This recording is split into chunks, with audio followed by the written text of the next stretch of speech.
halımdan haber almasan meyle. Sen eğer men gariba nazar salmasan meyle. Sen eğer bana güzel rehm salmasan meyle. Men eğer senin bilen daim bolmasam meyle. Men eğer sen ferini alıp bilmesem meyle. Men eğer senin bilen döwra sürmesem meyle. Meyle sen meni yaxşı görmesin, meyle sen bana yürek vermesin. Aldap yalan vədeleri verip, meyle sen yar sözünde durmasın. Aldap yalan vədeleri verip, meyle sen yar sözünde durmasın.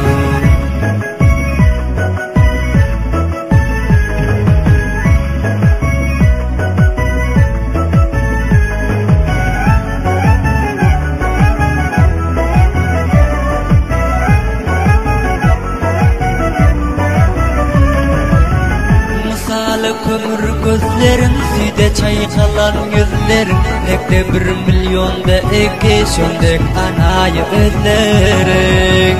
Dinlesen havadan dildar, husnuna boldum xaridar. Hava bolsam bolayın, eğer söyün değilsen var.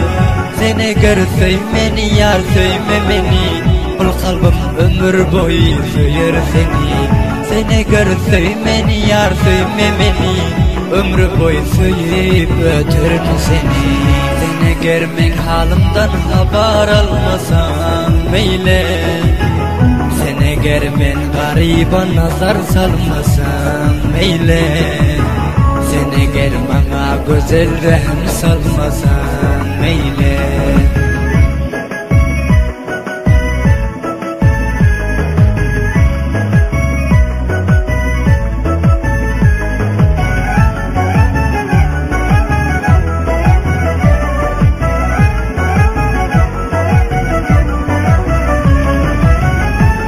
Bul şiiri yazanın yekece sebebi sensin. Başkadan umidi senmen, yekece cevabı sensin.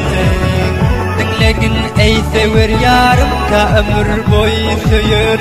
Sen aşığım diya dime, ben ömür boyu diyerim. Nerede bolsam yaddan çıkarma beni.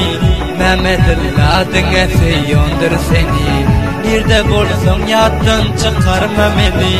Yoldaş ovazımda tarifler seni. Sen eğer men halımdan haber almasan meyle. Sen eğer men gariba nazar salmasan meyle. Sen eğer bana güzel rehm salmasan meyle. Men eğer senin bilen daim bolmasam meyle. Men eğer sen ferini alıp bilmesem meyle. Men eğer senin bilen döwra sürmesem meyle. Meyle sen meni yaxşı görmesin, meyle sen bana yürek vermesin. Aldap yalan vədeleri verip, meyle sen yar sözünde durmasın. Aldap yalan